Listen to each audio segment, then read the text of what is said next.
제가 오늘 말씀드릴 내용은 바로 전에 그 여성수 교수님 얘기하셨던 거랑 그 약간 연관성이 있습니다. 그래서 제가 말씀드릴 내용은 이제 자기주권 신원관리 개념과 활용이라는 주제로 말씀드릴 거고요. 아마도 이제 그 개인정보를 어떻게 활용하고 사용할 것이냐가 사실 기업에서는 상당히 중요한 이슈가 되겠죠. 왜냐하면 광고나 이런 걸 통해서 수익을 내는 그 수익하는 플랫폼 기업들 같은 경우 상당히 중요한 부분인데, 그러다 보니까 그거에 대한 레귤레이션, 규제들이 전 세계적으로 등장을 했고요. 그런 환경들에 따라서 어떻게 그 서비스에 대해서 개인의 어떤 프라이버시 정보를 잘 유지하면서 적절한 정보를 활용할 수 있겠냐라고 하는 것을 기반해서 나온 것이 이제 자기주권 실현관리라고 하는 부분입니다. 발표드릴 내용은 이제 맨 처음에 요즘에 얘기 많이 들어보셨을 것 같은데요. 웹 3.0이라고 아마 들어보셨을 겁니다. 그럼 웹 3.0 전에는 웹 1.0도 있었을 거고요. 웹 2.0도 있었을 것 같습니다. 그래서 웹 3.0이라고 하는 환경이 어떤 특징을 가지고 있는가에 대한 내용을 말씀드릴 거고요. 그러면서 그 새롭게 등장한 이 정보에 대한 개인이 가지고 있는 정보죠. 개인이 가지고 있는 정보를 어떻게 활용할 수 있도록 할 것인가라고 하는 부분들을 에 대한 부분들이 이제 소위 얘기하는 것처럼 마이 데이터라고 하는 부분이고요. 그래서 이 데이터가 내 거다라고 하는 것을 실제적으로 주장하거나 또는 내가 필요한 서비스를 접근하기 위해서 내가 누군가에 대한 정보를 확인할 수 있는 방법이 필요합니다. 근데 그걸 이제 소위 얘기하는 것처럼 신원이라고 하고요. 대부분들 같은 경우 신원하면 그 아이디 패스워드 많이 쓰잖아요. 그러한 그 것들이 사실은 현재는 대부분들 중앙에서 관리하는 형태인데요. 그것들을 이제 그 발급자, 개인이 활용할 수 있도록, 개인이 관리할 수 있고 체계적으로 유지할 수 있도록 하는 기반이 이제 자기주권 관리 체계라고 하는 부분 말씀드리고, 실제 이제 활용되어지는 사례들을 몇 가지 말씀드리고 맨 마지막으로 결론 말씀드리도록 하겠습니다. 이제 웹 3.0이라고 하는 것을 얘기를 할 때 보면 이제 소위 얘기하는 것처럼 그 웹 1.0에서 얘기됐던 그 선이라고 하는 그 유럽에 있는 그 입점물리 연구소에서 데이터를 공유하기 위해서 만들어졌던 게 이제 웹이잖아요. 그걸 이제 웹 1.0이라고 합니다. 그러다가 그 이후에 그 웹의 사용자가 필요한 자료를 한 곳에서 제공 공급하는 게 아니라 실질적으로 일반인들도 생산해서 서로 공유할 수 있도록 하는 형태의 환경으로 바뀌었습니다. 그게 이제 웹 2.0이라고 할 수 있습니다. 그리고 이제 소위 얘기하는 것처럼 웹 2.0 환경이 되면서 여러분 잘 아시겠지만 구글이라든가 페이스북이라든가 애플이라든가 아마존과 같은 기업들이 사실은 이제 자기의 플랫폼을 기반으로 해서 비즈니스를 하게 되고, 그러다 보니까 이제 애플이나 뭐 간단히 얘기하면 아마존 같은 데서 상품만 파는 게 아니라 거기서 이제 만들어지는 데이터를 기반으로 한 다양한 서비스들도 이루어지면서 이제 문제가 생겼던 것들이 있습니다. 그게 바로 이제 뭐냐면 소위 얘기하는 것처럼 중앙을 기반으로 한 뭔가 관리 시스템이 가지고 있는 도덕적인 해이 때문에 발생했던 서프라임 사태도 있었고요. 그 다음에 이제 데이터를 말씀드리면 이제 어떤 그 데이터가 내가 만든 데이터인데 이제 이 관리는 소위 얘기하는 것처럼 플랫폼에서 관리하다 보니까 플랫폼의 독점 문제가 생겼습니다. 그래서 이런 문제들이 조금 더 심각해진 것들이 아마 요즘에 이게 애플 광고거든요. 그렇죠? 그래서 경매를 하는데 경매의 대상이 특정 개인의, 아까 얘기했던 것처럼 개인 데이터가 되는 거고요. 그러다 보니까 이 개인의 데이터를 내가 만든 데이터인데 실제적으로 내가 활용할 사실 아마 동의를 했을 건데요. 개인의 데이터를 플랫폼에서 실질적으로 이것을 활용한다라고 하는 거고요. 이게 활용되는 이유는 이제 간단히 말씀드리면 이제 추천 같은 걸 통해서 이제 기업이 광고를 하고 그걸 통해서 돈을 벌기 때문에 아주 중요한 정보가 되는 거죠.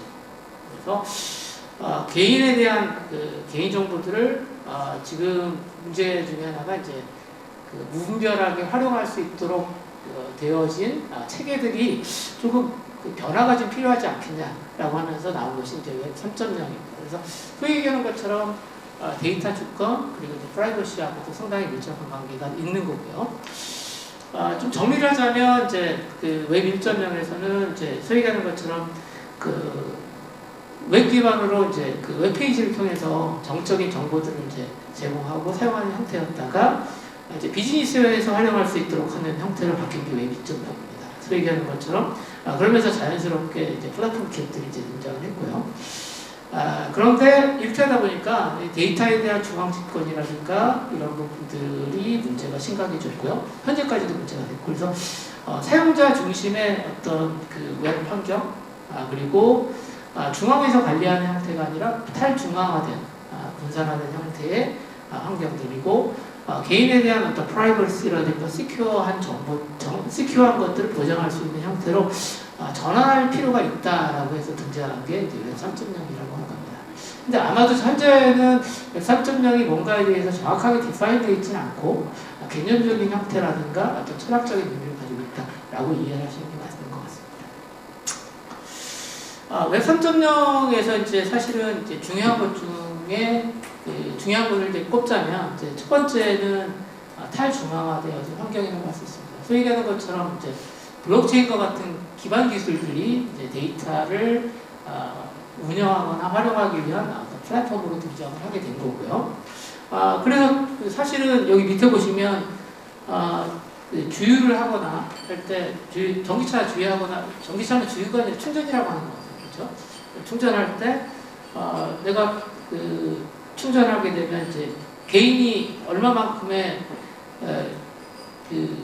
내가 이제 지불을 해야 되잖아요. 충전비를. 근데 중앙에서 이제 이런 정보들을 관리하는 게 아니라 소위 얘기하는 것처럼 개인에 대한 정보를 블록체인을 기반으로 해서 유지하고 있다가 그 페이먼트를 한다든가 하는 형태의 것들이 이제 최근에 등장하기 시작했습니다.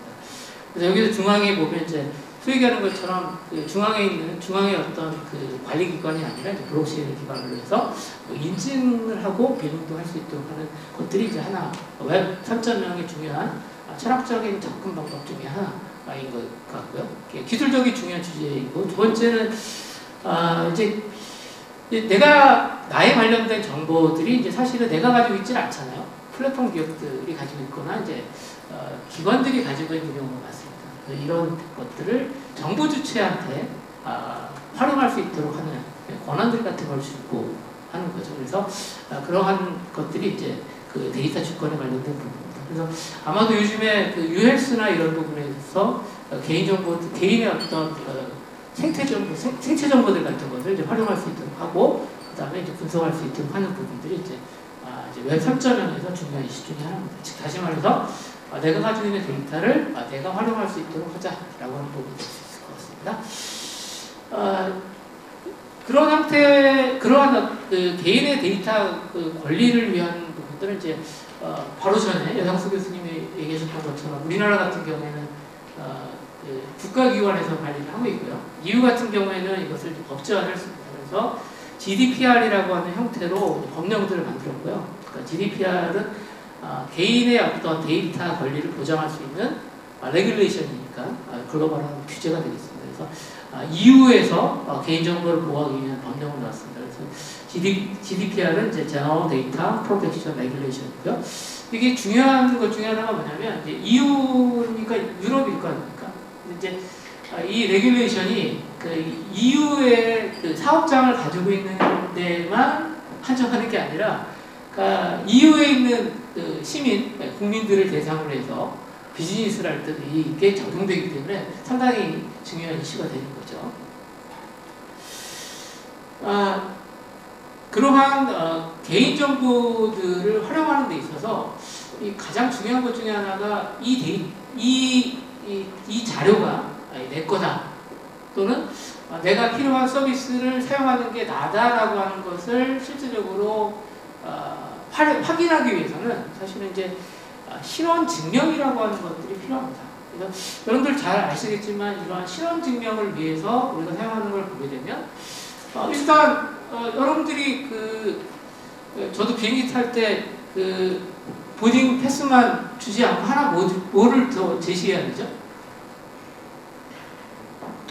잘 아시겠지만 주민증이나 또는 운전면허증을 제시해야 되죠. 왜 그러냐면 보딩 패스만 가지고는 이게 이 보딩 패스를 가지고 내가 가는 사람이 누구다라고 하는 걸 알 수가 없으니까. 그래서 그러한 개인에 대한 신원에 대한 것들을 그 속성으로 정리를 하자면 뭐 태생적 속성 해가지고 나이, 생일, 지문 이런 것들이 이제 태생적 속성이고요.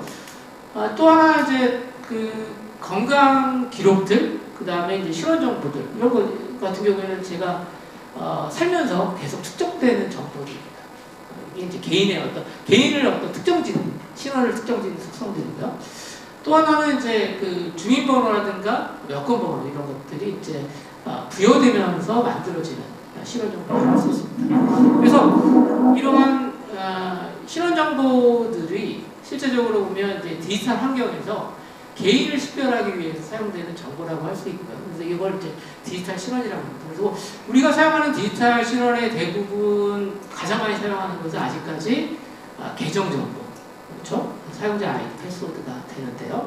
근데 문제는 이러한 그 디지털 정보들은 기본적으로 그 위변조의 위험성이 크죠.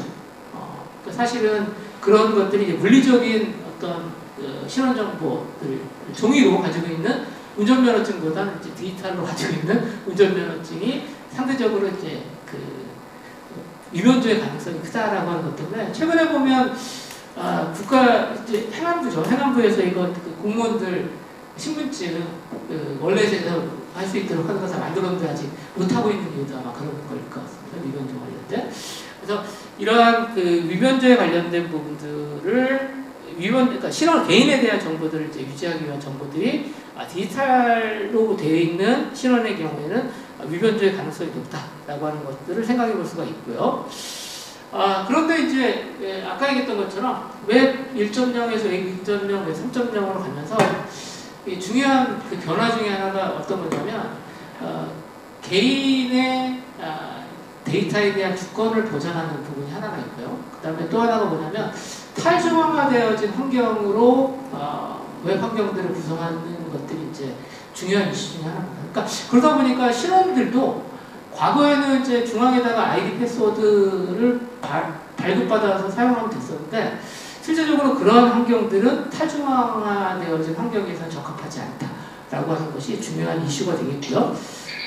그래서 과거에는 이제 중앙에서 한 기관에서 아이디하고 패스워드를 발행해서 썼다가 요즘에는 이제 그게 각각 서비스를 사용하는데 모든 아이디 패스워드를 다 발행하는 게 힘드니까 어떻게 하냐면 페더레이티드 아이디라고 해서 내가 그 카카오 아이디 있으면 그걸 사용해서 서비스를 사용할 수 있도록 인증받는 방식이 있습니다. 그런 형태의 페더레이션 방법이 있고요. 그 다음에 이제 그러면서 자연스럽게 우리 지문 쓰는 것처럼 바이오 인증 같은 것도 사용합니다. 이게 이제 소위 얘기하는 것처럼 웹 2.0 현재 우리 환경에서 개인의 신원을 증명하기 위한 방법인데요. 이제 3.0 환경에서는 이제 기본적으로 DID라고 하는 자기 주권 신원 환경들을 사용한다라고 알아주시면 되겠습니다. 그래서 이 3.0 환경에서 적합한 탈중앙화된 아이디, 소위 얘기하는 것처럼 자기 주권 신원에 대해서 이제 말씀을 좀 드리도록 하겠습니다. 기본적으로 탈중앙화된 환경에서의 신원 정보는 이제 발급을 받으면 발급은 이제 그 개인이 누구다라고 하는 것을 실질적으로 제공을 하는 기관이 있으니까 발급 기관이 있습니다. 정부 같은 경우에는 이제 우리 운전면허증 같은 경우에는 내무부인가요? 행안부 같은 데서 발급하겠죠.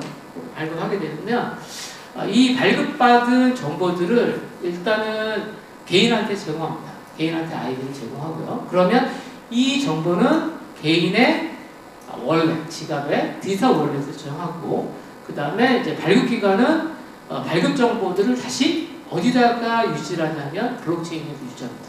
그러니까 간단히 말씀드리면 발급기관에서 사실은 그 개인에 대한 자격에 대한 증명을 하지 않고 블록체인을 통해서 이제 증명을 하겠다는 거죠. 그래서 내가 이제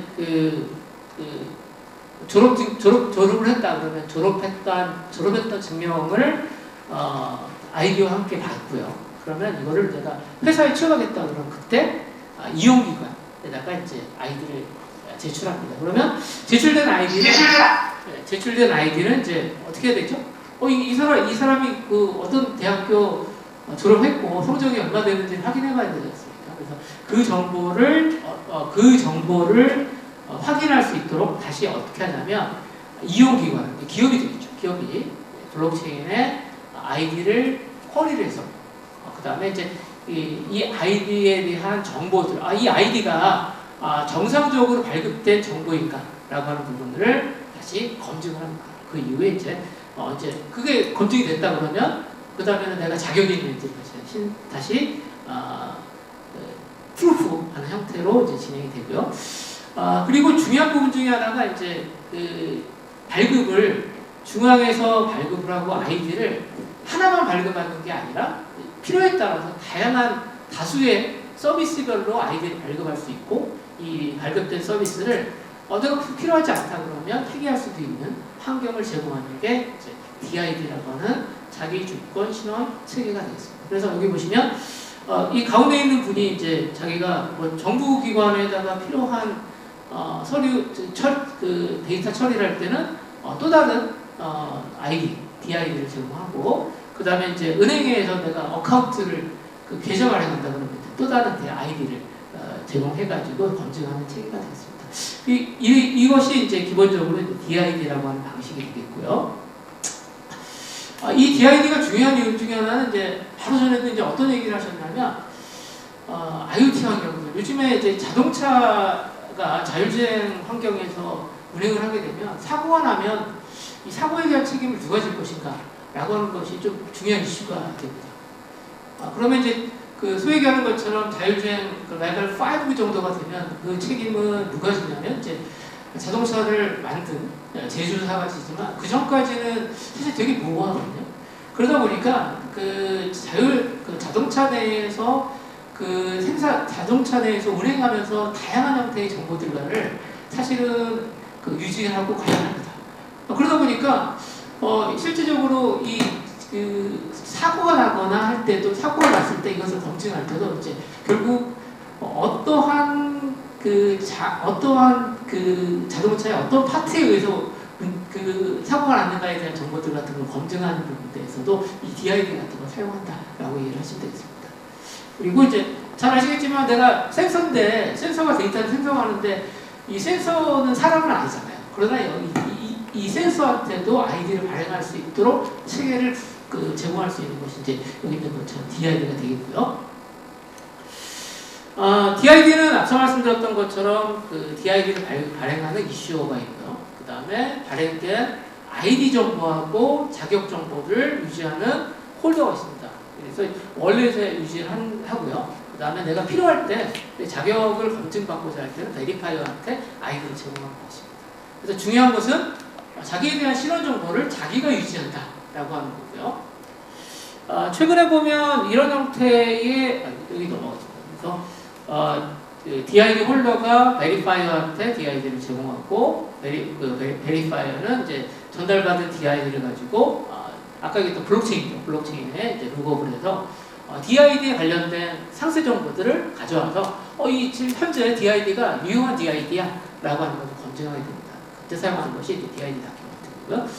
그 다음에 이제 DID 홀더는 이 DID가 정상적으로 발행한 거네 라고 하는 게 확인되면 그 다음에는 네가 자격이 있니? 라고 하는 정보를 요청합니다. 그러면 다시 이제 베리파이를 해서 이제 자격에 대한 것들을 증명하는 방식으로 처리가 된다라고 이해를 하시면 되겠고요. 이거는 현재 우리나라 이제 금융보안원에서 이제 DID를 가지고 실제적으로 금융 서비스를 할 때 하기 위한 것을 이제 체계로 구성한 비즈니스 모델이 되겠고요. 그래서 국내에서도 이러한 DID를 활용한 금융 서비스를 진행하려고 합니다. 그러니까 간단히 얘기하면 중앙기관, 그러니까 인증서 없이 개인이 어떠한 금융 서비스를 받기 위한 체계에 사용하려고 하는 거고요.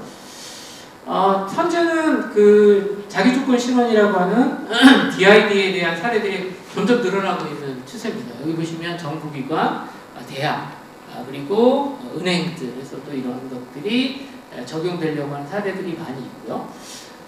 그 가장 대표적인 것 중에 하나가 이제 제 생각에는 학교에서 발행한 증명서인 것 같습니다. 그러니까 여러분들 그 대학 졸업하신 다음에 취업하려면 뭐 제출하죠?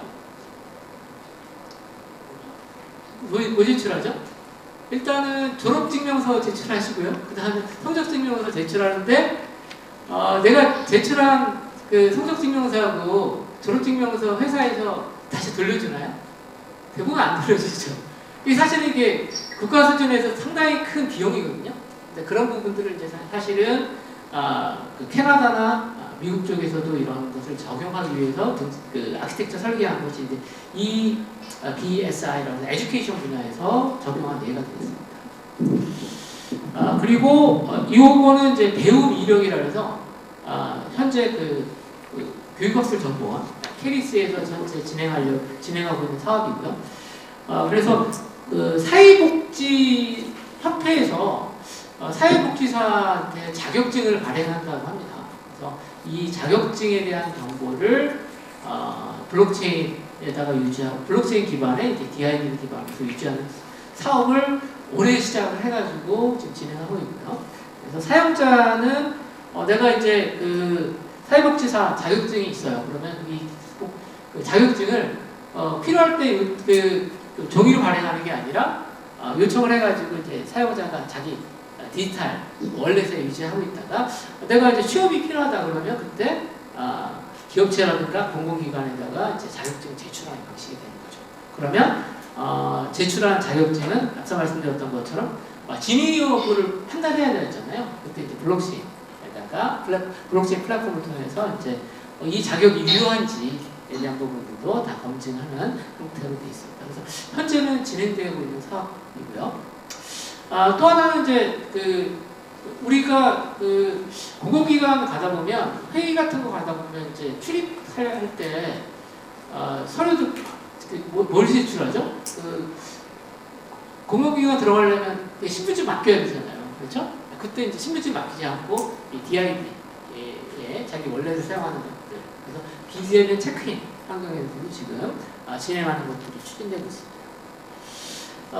그래서 기관 방문할 때 이제 미리 연락이 되면 등록을 해놓은 거죠. 그러면 이제 아까 비대면 형태로 자기가 가지고 있는 월렛을 통해 가지고 이제 자기 모바일 형태로 해서 이제 자격 증명 받고 아이디 신원 인증하고요. 그다음에 이제 자격 증명 받은 다음에 이제 방문하는 형태가 되겠습니다.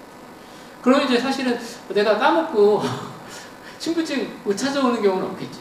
그렇죠? 그리고 기관에서도 내 신분증을 가지고 있을 일은 없는 거고요. 또 하나는 이제 그러다 보니까 아까 말씀드렸던 것처럼 이제 자율주행 차 같은 경우에서도 현재 그 문제가 되는 그러니까 고장이라든가 사고가 났을 때 문제에 대한 사고에 대한 어떤 그 규명들을 할 때 실제적으로 어디서 문제가 됐는가에 대한 부분들을 확인하기 위해서는 뭐가 필요하냐면 사람뿐만 아니라 이런 센서들한테도 사실은 아이디 같은 걸 부여해야 됩니다. 그래서 MCU 안에 이런 아이디를 부여하고 이걸 블록체인으로 유지하는 형태의 그 비즈니스 모델들이 만들어지고 있고 이제 현재 추진되고 있다고 할 수 있습니다. 제가 좀 급하게 오느라고 저도 정리를 못했는데요. 일단 오늘 말씀드린 내용 첫 번째는 이제 웹 1.0, 웹 2.0, 웹 3.0 되면서 최근에 이제 중앙에 유지되고 있는 개인의 정보라든가 신원 정보들을 이제 탈중앙화하는 형태로 바뀌고 있고 그러다 보니까 중앙에서 유지하고 있는 데이터들을 활용하기 위해서도 개인 정보를 취급하는 방법에 대한 변화가 요구되고 있다. 새로운 변화가 요구되고 있다라고 하는 거고요. 그 대표적인 것 중에 하나가 이제 EU에서 추진하고 있는 지금 법제가 됐으니까요. GDPR 같은 것들은 과도하게 하나의 한 곳에서 소위 얘기하는 것처럼 플랫폼에 있는 서버겠죠. 클라우드 서버에서 데이터를 저장하고 가지고 있는 거에 대해서 이제 규제를 하기 시작했습니다. 그러니까 이제 기업들도 당연히 그것을 대응하기 위한 준비가 필요하다라고 하는 거고요.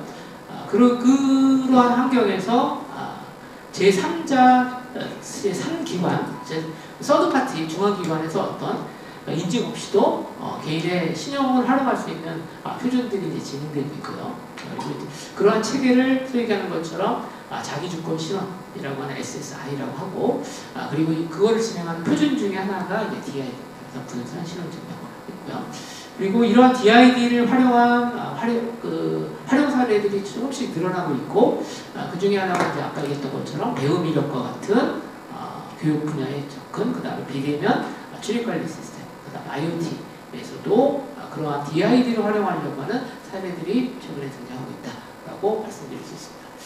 이상 발표를 마치고요.